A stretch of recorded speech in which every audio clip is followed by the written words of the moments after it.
Hey, what's up, YouTube, BitChute? Chris Weinert here from Brutal Honesty. Yeah, I was making some tweets this weekend, thinking about some insights of the situation. It's almost like a 50-year loop replaying itself, or something of the sort. I told everybody set their clocks back to 1967, kind of like in the COVID and the lockdown. Set your clocks back to 1941.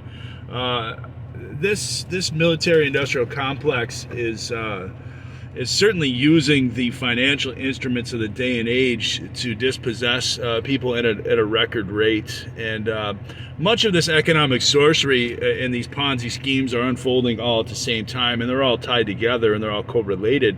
So I think you see this every 40, 50 years in history, where this group of financiers, this cabal, this group of bankers that put on all these programs, you really start to see the loopholes in the back doors start to compound in terms of corruption and embezzlement, and they have to reset it. And of course, the guys that created and destroyed the last system and looted it blind are going to be the ones that bring in the new system, of course, and give the thumbs up, the ruling, the okay, and the go-aheads with this, but certainly not until they have those options gamed.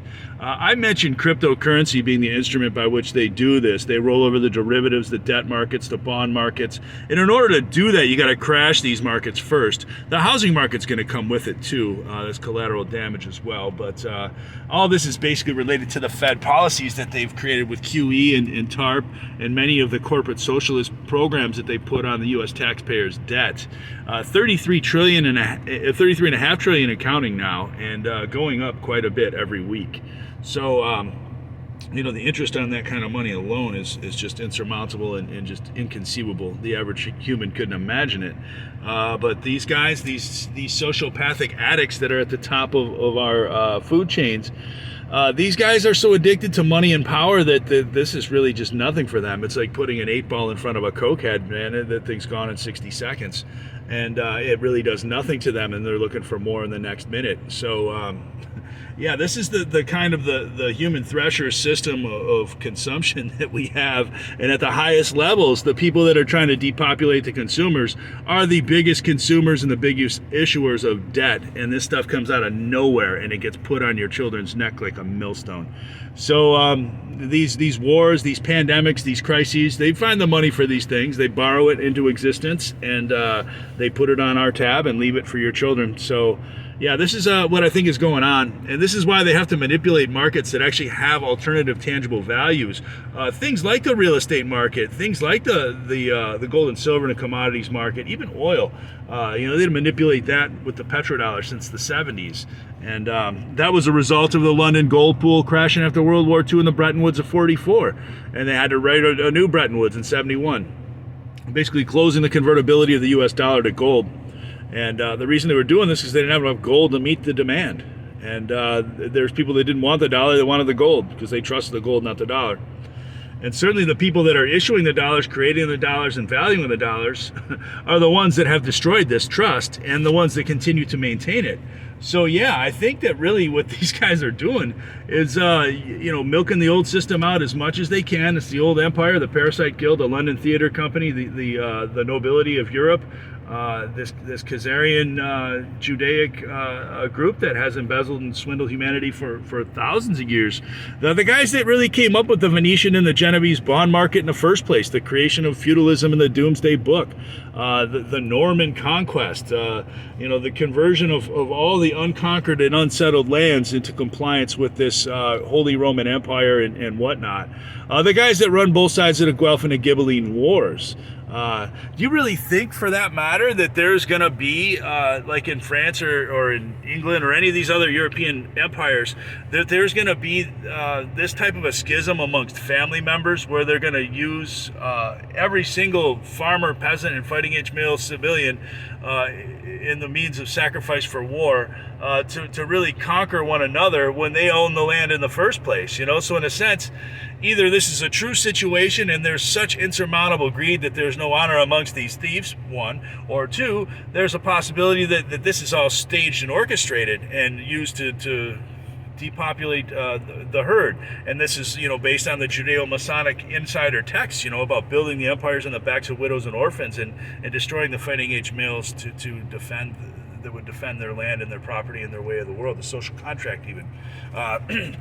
And they even use this with the prison system as far as snuffing out anybody that would have the courage or the fortitude or the wherewithal to actually resist authority and defend themselves, their property, their homes, whatever.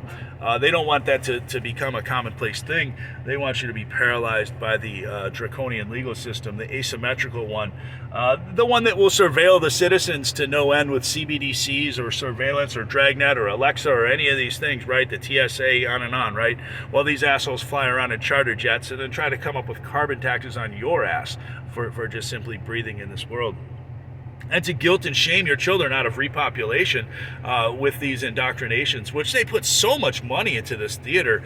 That's another thing. You got to wonder how they can afford all that shit. Well, I think at some point in time when you start putting up, the numbers that it would cost to do all this shit to maintain these eminence fronts and things of the sort, probably would come down to about $35 trillion easily. And you see, maybe with the American empire, since the New Deal was built and designed and financed to do, with Federal Reserve dollars, and certainly with the brow sweat of you, your children, and your ancestors. So, this is the independence model, the freedom model that I mentioned, where they won't really reap the same efficiency from their slaves if these people are known that they're slaves. But if you think that they're free and independent and making their own sovereign independent choices and have democracy, these people will walk through fire to supposedly defend that illusion. And these guys are the ones that maintain that illusion, that put on these theaters to do so. And this is going back to, the 7 sages of Athens. This goes back a ways, people. This even precedes the big 3 Judaic fairy tale religions and all that too, when they basically streamline polytheism into monotheism because it's a more efficient, pragmatic system to use economically and through the course of empire. So what empire is really used to do is through force to assure some sort of commercial trust amongst international traders. Traders, not traitors, but it's put up by traitors.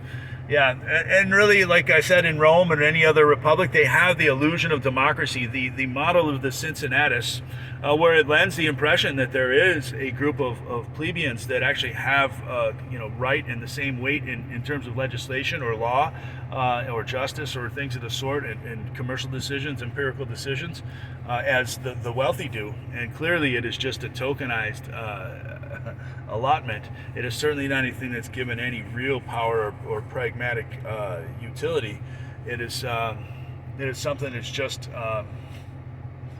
an illusion, I guess. And in America, they kind of created a system where they have the Congress and the whole thing, but what they really did was game that system so that nobody could ever run for Congress that isn't approved and blessed and sanctioned by this group in the first place.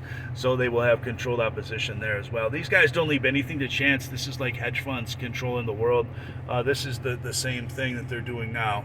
And it's the nature of any abusive relationship where they take out all means of salvation and escape, and really try to crush the hope and the will of the enslaved.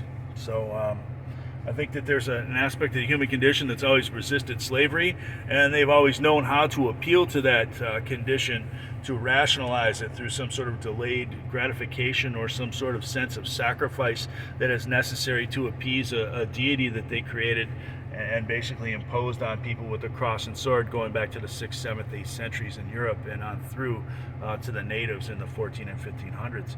So yeah, this is the new Zion, the new Israel that these guys always wanted to create, the rising of Atlantis. These are the same people, and to call it anything by any other name is an abusive language. And I say that that Judaism is just a demographic of like a sect of monks in this bloodline that preserve and conserve this black nobility. I guess you can't even really see these people that make the kings. You don't really historically recognize them, but the kings know who they are. And in that circle of power, there's a whole caste system of wealth that is known and even unknown at the highest levels by the adherents of these programs. So you tell me that any country on earth is not gamed by World Economic Forum operatives and trained in these Ivy League or London School of Economics places with the UN colonialization agenda, just inbred into them. These people have been disciplined and taken out massive loans or even given grants or scholarships to memorize and recite these inversions, I guess. And people often wonder why the policies don't make sense or don't work. They're designed not to. They're designed to create more confusion than they are advantage, and that's the advantage for the confusers. I know it's a little hard to follow, and some people really don't even want to be bothered with the concept of proxy warfare and 5D chess and things like that. But I guess you can ignore reality, but you can't ignore the consequences of it. So, I just think it's important to present these things out there and put some suggestions out there of what they're trying to do, and especially with this new attack on Israel by Hamas. The Israeli intelligence services have run these Muslim radical terrorist groups from Hamas, Hezbollah, Al-Qaeda, and even ISIS. You look at ISIS, their flag says Greater Israel 2050 in Arabic. So, come on, people, and it's right there in front of your face. It's right there for you to see. The information is even there. Many times it's avalanched by data dumps with Google and the janitor service, like I say, but it's out there. You can find it. And those of us that are paying attention when this comes out in real time are significantly outraged and trying to warn other people about this, and shadow banned and frustrated and provoked and attacked and even murdered. To the point where they try to make you feel like you're futile or your existence is bleak, and that there's no sense in trying to warn other people, and then you just give up on humanity and you join the mass through that. So I think that this is all different psychological tricks for different psychological prototypes, and they're all being herded by this psychological operation, which 90% of all warfare is psychological operation, isn't it now? And the rest is probably financial. So, look at what's going on. Look who's doing this. Look who's running this. And look what they stand to gain from it. More importantly, look at the distraction it takes away from the COVID and the war crimes and the Nuremberg 2.0. Everybody's all of a sudden rushing out to slit their own wrists, to bleed and sacrifice themselves for Israel. I stand with Israel. I fall for anything. You're seeing that shit left and right. And if you think about it, all these cabal members that have infiltrated every aspect of government and have usurped humanity in every sense of the way and betrayed the social contract and certainly destroyed our wealth and replaced it with toxic debt, all of these people have built and supported Israel, and this has been their goal, the whole purpose of World War I and World War II. So they're trying to bring that third temple in there. It means a lot to them. And sacrificing your children in their name for Moloch is their name of the game and what they really like to do. And they can change the name. They can call it any other name they want, but ultimately they know their God is a destroyer God, and he's doing a lot of damage. You think about how much of the big three religions have been responsible for thousands, at least hundreds of years of murders, and then now it's going to become the political distraction. These are all the mobilizing sources of rhetoric that Plato talked about and taught Aristotle about. The logos, pathos, and ethos, the three mobilizing forms of rhetoric, and they're using it against us. This is old Masonic stuff, guys. And if you don't see the formula and you don't see the people putting it on you, you're going to fall victim to this form of sorcery. And it's no magic. I'd have to say, when you keep making these same mistakes over and over again and keep willingly and ignorantly getting fooled by these people, that it's not an accident, it's a decision. And it's up to you to decide if that's what you want for your life and your children's lives and the future of humanity. I don't see much of an existence for humanity if these guys are allowed to continue, and I think they'll cross a Rubicon they can't return from, in terms of biological destruction that they're putting on us, in terms of ecological destruction too. So these guys are really trying to wage weapons of war on you with weapons of mass destruction, whether they're economic, whether they're psychological, whether they're any of the sort. Beware. This is a banker's war, and if you don't realize that, you probably shouldn't be on this fucking battlefield.